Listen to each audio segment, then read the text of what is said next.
Good morning students. आज हम लोग देखने वाले हैं सब्जेक्ट हिंदी सुलभ भारती चैप्टर नंबर 4 देहात और शहर। इस चैप्टर में से हाफ चैप्टर हम लोग ने लास्ट टाइम सीखा हुआ है। तो उसमें से अभी यहाँ पर 2 लेटर्स है। जो फर्स्ट लेटर है देहात ने शहर को जो लिखा है वो हम लोग ने लर्न किया है। तो देहात ने शहर को क्या बताया है इस लेटर के थ्रू? तो देहात शहर को बता रहा है कि गांव में तो प्रोग्रेस बहुत सारी हो रही है, बहुत सारी फैसिलिटीज़ भी आ रही है, क्रांति भी हो रही है, डिजिटल क्रांति भी हो रही है। लेकिन क्या हो रहा है, गांव के लोग जो शहर में क्यों जा रहे हैं? क्योंकि शहर की चमक दमक देखकर वो लोग क्या कर रहे हैं कि शहर के तरफ मुड़ रहे हैं। और वो क्या कर रहे हैं, शहर की तरफ जाते हैं तो वहाँ पर वो काम करते हैं और पेट पालते हैं और उसके साथ अपनी फैमिलीज़ को भी लेके जाते हैं। तो गांव की संख्या क्या हो रही है, कम होते जा रही है। और गांव की संख्या कम होने के कारण गांव में अगर कुछ भी काम करने का रहेगा तो वहाँ पर मजदूर इजीली अवेलेबल नहीं होते। इस कारण लोगों को परेशानियाँ मिलती है। और उसके बाद क्या हो रहा है, गांव में जो स्कूल्स है, पाठशालाज है, लेकिन वहाँ पर क्या है, बच्चे कम है। और बच्चे कम भी है, क्यों कम है? क्योंकि वहाँ पर फैसिलिटी स्कूलों में नहीं है। और क्या है, पानी की कमी है। पानी की कमी क्यों है? क्योंकि जो पानी है गांव से बहुत दूर होने के कारण लोगों को परेशानियां हो रही है और वो शहर की तरफ जा रहे हैं। इस वजह से क्या हो रहा है, सारे लोग शहर की तरफ जा रहे हैं। तो उसमें से ये सेकंड लेटर है जो शहर ने देहात को लिखा है। तो शहर देहात को क्या बताना चाहता है इस लेटर के थ्रू, ये हम लोग आगे देखते हैं। So we will start our second letter. दिनांक 15 अगस्त 2017। प्रिय देहात, नमस्कार। आज स्वतंत्रता दिवस है। इस उपलक्ष्य में हार्दिक बधाई। पत्र मिला, तुम्हारी प्रगति के बारे में जानकर खुशी हुई। मित्र, परिवर्तन सृष्टि का नियम है। भला तुम्हारी स्थिति क्यों न बदलती? धीरे धीरे और भी विकास होगा। धीरे धीरे मना, धीरे सब कुछ होए। माली सींचे सो घड़ा, ऋतु आए फल होए। माना कि कुछ परेशानियां है, वह परिवार तेजी से मेरे यहाँ आ रहे हैं, परंतु यहाँ आकर भी सब कहाँ सुखी है। चिराग तले अंधेरा है। जिन बस्तियों में, जिन हालातों में वो रहते हैं, तुम सुनोगे तो और बेचैन और व्यतीत हो जाओगे। मेरे यहाँ की दिन ब दिन बढ़ती भीड़ से मैं परेशान हो उठा हूँ। जिस चमक दमक की बात तुम कर रहे हो वह सब को कहाँ उपलब्ध है? तुम्हारे यहाँ से जो यहाँ आते हैं कई बार बाद में पछताते भी है।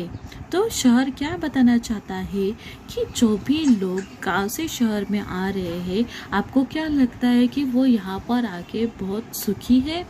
नहीं, बल्कि वो यहाँ पर आके सभी लोग सुखी नहीं होते हैं। कुछ लोग पछताते भी हैं। जो चमक दमक शहर की देखकर आते हैं वो वहाँ यहाँ पर आके उनको वो फैसिलिटीज़ नहीं मिल पाती है जो सबको मिल रही है। जो बस्तियों में रह रहे हैं वो कैसे दिन अपने एक एक दिन कैसे बिता रहे हैं, वो अगर तो आपको पता चलेगा तो आपको और भी ज़्यादा क्या होगी, परेशानी होगी। और उससे क्या होगी कि आपको टेंशन आएगा। तो आगे देखते हैं। मैं चाहता हूँ कि तुम अपने लोगों को समय रहते अपना महत्व समझाओ। छोटा परिवार, सुखी परिवार की बात अब उनकी समझ में आ जानी चाहिए। तुम उन्हें बुराइयों से दूर रखकर विभिन्न व्यावसायिक कौशलों, कंप्यूटर संबंधी जानकारी विकसित करने की तरफ ध्यान दो। खेल तो ग्रामीण जीवन का आत्मा है। दौड़ना, तैरना, पेड़ों पर चढ़ना उतरना तो वहाँ के बच्चों की रग रग में रचा बसा है। आज कितने विख्यात खिलाड़ी गांव से ही आगे बढ़ रहे हैं उनको प्रोत्साहित करना तुम्हारी नैतिक जिम्मेदारी है। खेल संबंधी मार्गदर्शन देकर तो हमारा देश अंतर्राष्ट्रीय स्तर पर प्रगति कर सकता है। अपने गांव को एक परिवार समझकर उसे विकसित करने का प्रयत्न करना होगा। तुम्हारी और मेरी समस्या का मूल कारण दिनों दिन बढ़ती आबादी, अशिक्षा और गरीबी है। अभी यहाँ पर क्या बताना चाहता है शहर गांव को कि जो लोग गांव में रहते हैं उनको अच्छे से शिक्षा दो, उनको व्यावसायिक कौशल्य और कंप्यूटर की जानकारी उनको दो। उससे क्या होगा कि वो जानकार बनेंगे और वो लोग अपना विकास करेंगे। और जो गांव में लोग जो खेलते हैं वो खेल ही उनका आत्मा है। गांव में जो बच्चे खेल रहे हैं, कूद रहे हैं, पेड़ों पे चढ़ रहे हैं और पेड़ों पे चढ़ना उतरना उनके तो रग रग में बसा हुआ है। तो ये करेंगे तो ही वो अच्छे खिलाड़ी बन पाएंगे। अगर ये लोग शहर में आके क्या कर रहे हैं, अपने छोटे छोटे कमरों में रह रहे हैं, छोटे छोटे जो रूम्स है उनमें रह रहे हैं, तो वहाँ पर रहकर उनका उतना विकास नहीं हो पा रहा है जितना उन लोग का गाँव में रहकर हो रहा है। तो गांव में से बहुत सारे लोग आते हैं। जो खिलाड़ी है वो आधे से ज़्यादा क्या है गांव में से आए हुए हैं। तो गांव में ही वो लोग खेलना कूदना सीखते हैं और अपनी प्रगति करते हैं। शहर में आके उनका ज़्यादा विकास नहीं हो पाएगा। इसके लिए उनको इस बारे में जानकारी दो, उनको प्रोत्साहित करो कि खेलों के बारे में। जो गांव में रह रहे उनको प्रोत्साहित करना वो आपका काम है, वो आपकी नैतिक जिम्मेदारी है। उनको खेलों के बारे में मार्गदर्शन करो, उनको बताओ कि खेलों का महत्व क्या है। और जो छोटे परिवार रहते हैं वही सुखी परिवार होता है। क्योंकि जो लोग गांव से शहर में आ रहे हैं उससे क्या हो रही है, आबादी बढ़ रही है, उसके कारण लोक संख्या बढ़ रही है और उसके कारण क्या हो रहा है, यहाँ पर जो जगह है उनको रहने के लिए कम पड़ रही है। इसके लिए उनको ये सारी जानकारी देना आपका क्या है, काम है, वो आपकी जिम्मेदारी है, वो आपकी रिस्पॉन्सिबिलिटी है। आगे देखते हैं। मेरे यहाँ लोग रोजगार की तलाश में आना कम कर दे। तुम गांव वालों को सहकारी का महत्व समझाओ। सहकारिता पर आधारित छोटे छोटे व्यवसाय तुम अपने यहाँ शुरू करवाओ ताकि कृषि आधारित अनेक लघु उद्योग, फलोत्पादन, औषधि वनस्पतियों की खेती, पशुपालन और अनेक व्यवसाय शुरू किए जा सकते हैं। अरे देहात भाई, कितने भाग्यशाली हो कि तुम प्रदूषण मुक्त वातावरण में रहते हो। खुला परिसर, न धुआं, न वाहनों की चिल्पों, हरे भरे पेड़, ये सब चीजें तुम्हारे पास है। रात में तारों भरा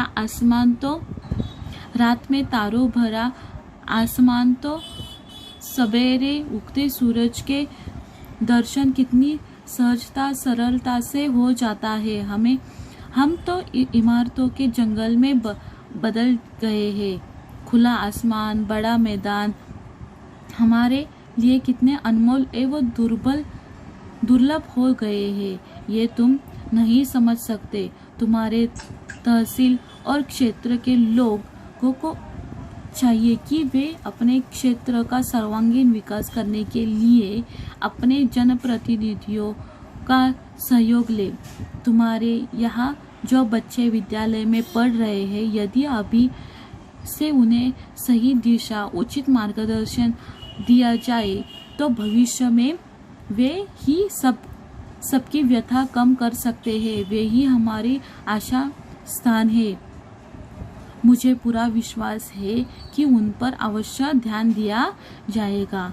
तो यहाँ पर शहर देहात को क्या बता रहा है कि जो देहात यानी कि जो गांव में लोग रह रहे हैं, जो गांव है वो बहुत भाग्यशाली है, उनको सब कुछ इजीली मिल रहा है। क्या इजीली मिल रहा है कि जो प्रकाश है, जो सुबह का किरण है, और ये उनको इजीली मिलता है। और गांव जो है वो क्या है, वहाँ पर न धुआं है, न गाड़ियों का जो आवाज़ है वो कम है। वहाँ पर ये सारी कुछ जो प्रदूषण है वो कुछ भी नहीं रहता है, वो प्रदूषण रहित है।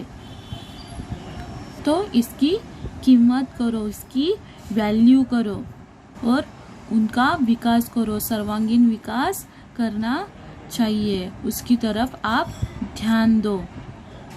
तुम्हारा शहर। समझ में आया आप सभी लोग को ये दोनों लेटर्स?